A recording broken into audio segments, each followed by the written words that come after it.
আসসালামু আলাইকুম। কলার খোসার ব্যবহারে ব্রণের দাগ থেকে মুক্তি পাওয়া যায়।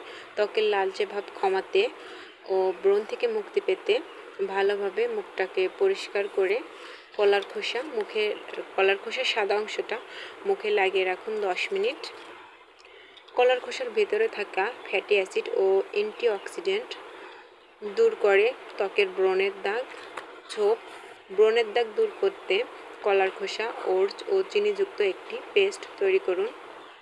এই প্যাকটি আলতোভাবে মুখে লাগান। প্রতিদিন এই প্যাকটি ব্যবহারে ত্বকে পুষ্টি যোগাযোগের পাশাপাশি দেয় ব্রণ থেকে মুক্তি। কলার খোসার পেস্টের সঙ্গে লেবুর রস মিশিয়েও তৈরি করতে পারেন, এতেও ব্রণ কমবে।